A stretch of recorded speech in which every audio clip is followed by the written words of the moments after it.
Adding files to an Asana project allows you to centralize project-related documents, images, and other attachments for easy access and collaboration. Here's how to add files to an Asana project. Navigate to the project. Log into your Asana account and navigate to the project where you want to add files. Open the project to access its details. Open the task or project section. You can add files directly to a specific task or to a project section. Upload files. There are several ways to upload files. Drag and drop.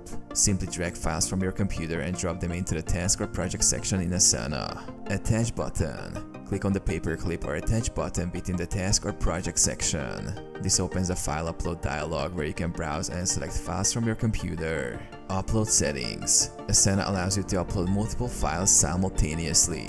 Depending on your Asana plan, you may have file size limits for uploads. Organize files. Once uploaded, files will appear as attachments in the task or project section.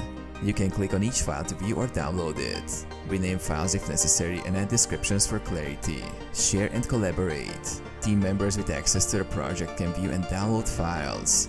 They can also comment on files to provide feedback or discuss changes.